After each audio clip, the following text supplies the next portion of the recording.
Welcome back to Movie Recaps. Today I will show you a biography, comedy, drama film from 2011, titled The Intouchable. Spoilers ahead. Watch out and take care. One late night in Paris, Driss is driving his employer Philippe through the city. When waiting in traffic gets too boring, Driss breaks the speed limit and begins driving quite fast, dodging other cars and not caring about traffic signs. This causes the police to go after him, and Driss bets €100 that he can lose them. But after driving under a bridge, the cops catch up by ambushing them from both sides. Driss doesn't look too worried though, and this time, he bets €200 that he can get them an escort. The cops make him leave the car and he starts acting then, behaving offendedly and telling them Philippe can't move and he was taking him to the hospital. The officers find proof of this when they find the wheelchair in the truck, and when approaching Philippe, they see him convulsing, which is also an act. Seeing as it's an emergency, the cops forgive Driss for breaking the speed limit and offer themselves as escorts on his way to the hospital. To celebrate winning the bet, Driss plays September by Earth, Wind and Fire, and when they arrive at their destination, he shares a smoke with Philippe as soon as the cops are gone. Driss promises he'll handle it and drives them away just before the hospital staff could find them. This friendship began many months ago. Philippe and his assistant Magali are holding interviews to find a new caretaker for him, but it isn't going too well, because all applicants have very standard or awkward answers to their interview questions. But they're suddenly surprised when Driss storms in, ignoring the fact it isn't his turn quite yet, because he only wants some papers to be signed saying they won't hire him so he can get the unemployment benefits. He's blunt and a little rude, even hitting on Magali, but Philippe finds him amusing and asks him to come back the next day for his signed papers. Driss goes back to his home in a humble neighborhood and tries to take a bath while all his little siblings bother him, only managing to get it done in time thanks to his sister Mina, who is a bit older than the others and more responsible. While waiting for their mom to arrive, he looks through the window and notices his brother Adama getting out of a suspicious car. When the boy enters the apartment, he just says he was at school and leaves again after grabbing his bag, causing Driss to be even more sure that he's up to something. In the evening, his mom arrives, and he gives him a Fabergé egg he stole and tells her he's been away on vacation when she asks. She isn't happy to see him though, because he disappeared for 6 months and never called, and now he's shown up out of nowhere as if her home was a hotel. As she's absolutely done with all his lies and she has other children she has to take care of, she kicks him out and tells him not to come back. Driss spends the night having a smoke and some snacks with some neighborhood friends. The next day, Driss goes back to Philippe's house for his papers, and he's received by the housekeeper Yvonne, who shows him around the place and tells him about Philippe's daily routine. She also shows him the room he would get for himself with his very own bathroom. Driss can't help staring at the bathtub before he's dragged to see Philippe, who offers the signed sheet of paper but also a job opportunity. Driss accepts the 1-month trial, and Philippe tells him he bets he won't last 2 weeks. After bringing his things to his room, Driss is taught how to take care of Philippe. He must learn how to keep his legs stimulated, how to put him in the wheelchair, how to help him shower and change his clothes.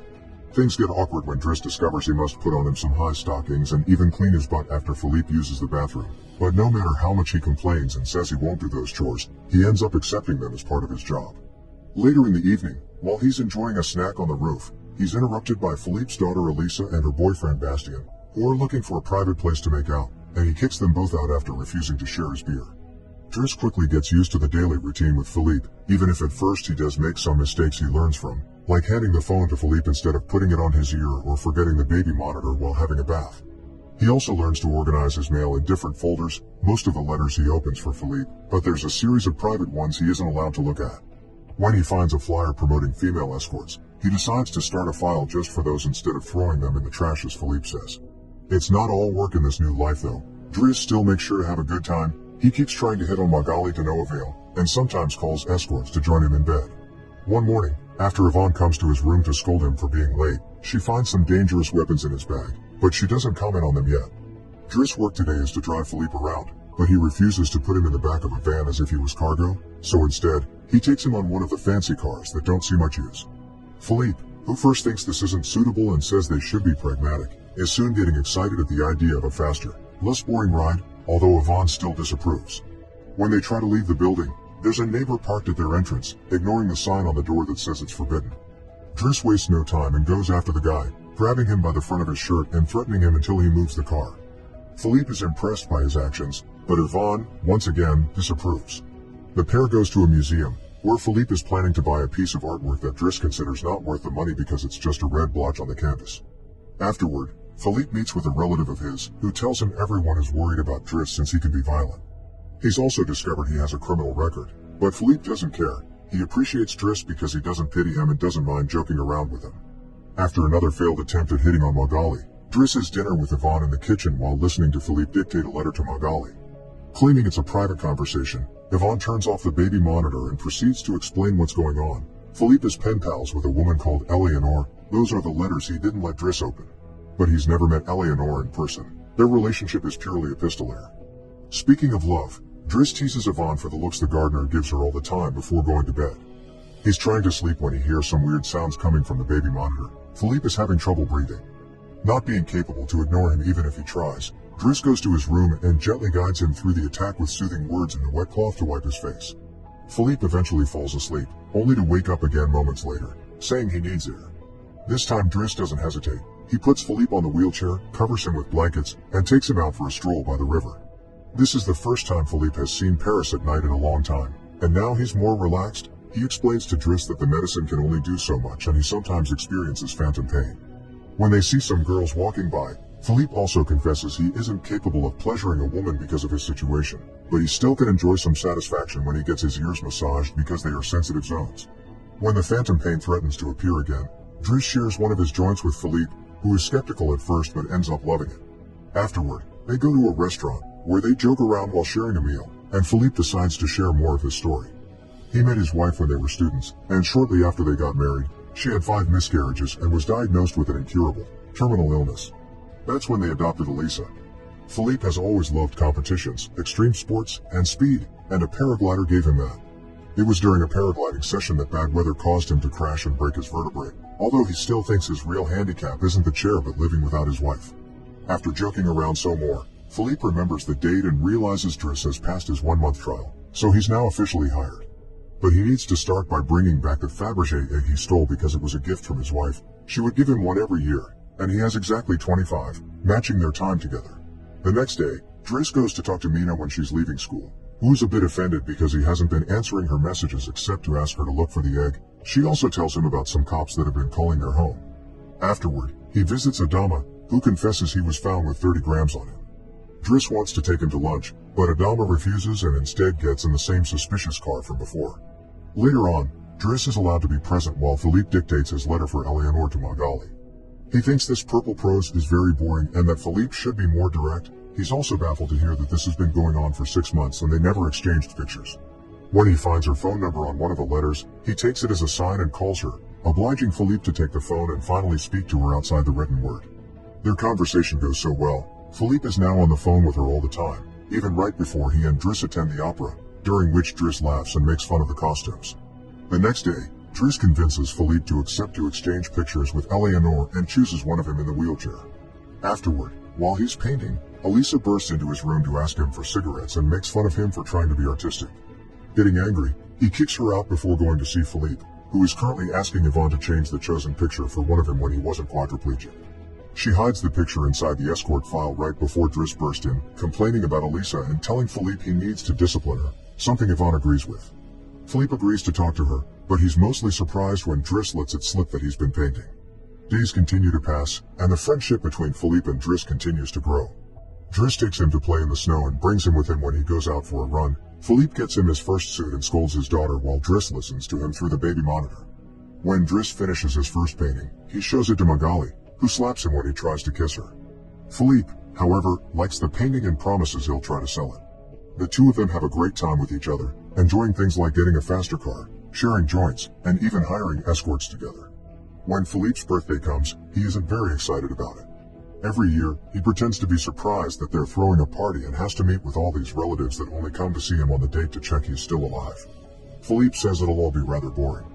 While he and the guests enjoy some live classical music, Driss searches for Elisa, who is crying in her room after having taken some of Yvonne's pills, which won't kill her as she expected. The reason why she's sad is that Bastien broke up with her and called her a tart, so she asks Driss to talk to the boy, which he accepts to do for a price.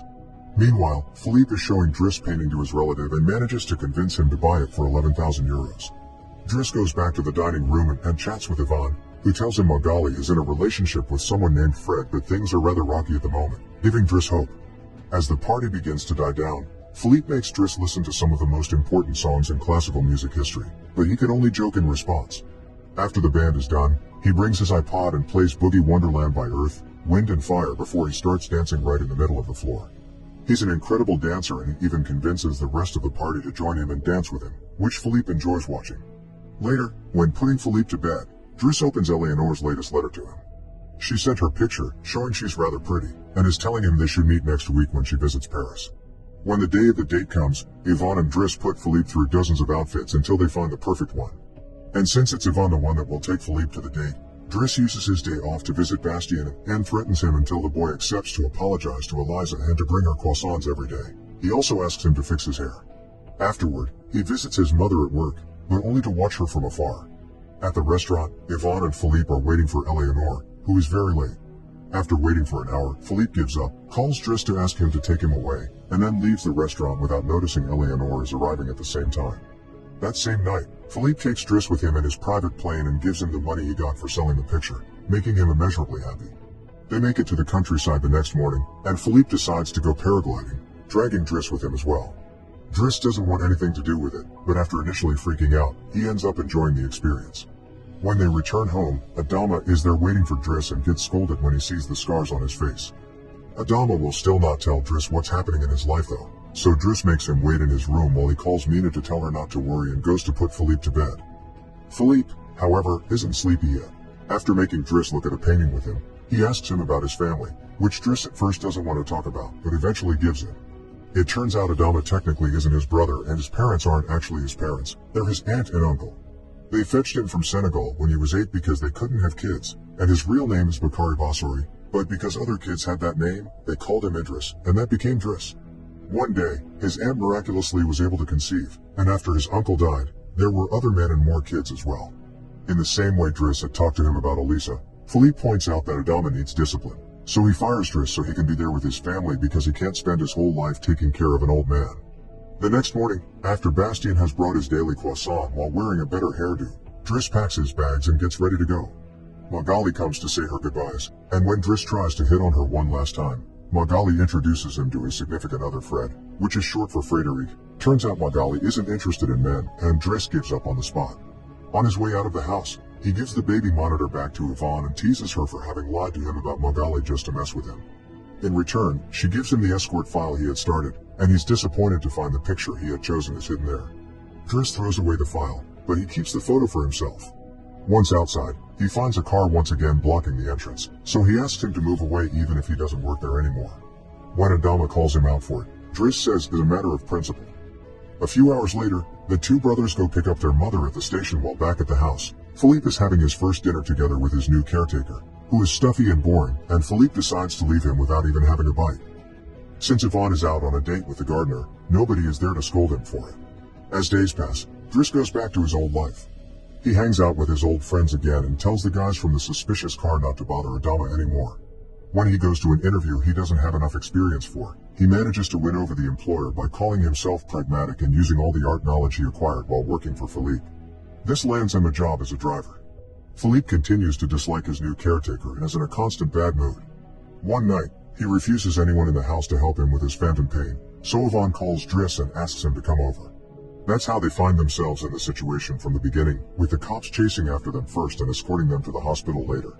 After that little adventure, Driss drives Philippe to the coast, and the sight of the sea helps Philippe calm down. Sometime later, Driss takes care of Philippe's overgrown beard before taking him to a restaurant for lunch, but he doesn't stay because someone else will be making Philippe company today. Driss wishes him luck and finally gives him back his egg before leaving, and Philippe starts worrying about being alone until he sees who his date is, Eleanor, who is delighted to see him and doesn't mind the chair at all. The real Count Philippe Pozzo di Borgo now lives in Morocco. He has remarried and has 2 daughters. The real Driss, actually called Abdul Yasmin Selu, has his own firm and is also married with 3 children. The 2 men continue to be very close friends to this day. Make sure to subscribe and turn on notifications so you can watch more videos like this. Thanks for watching.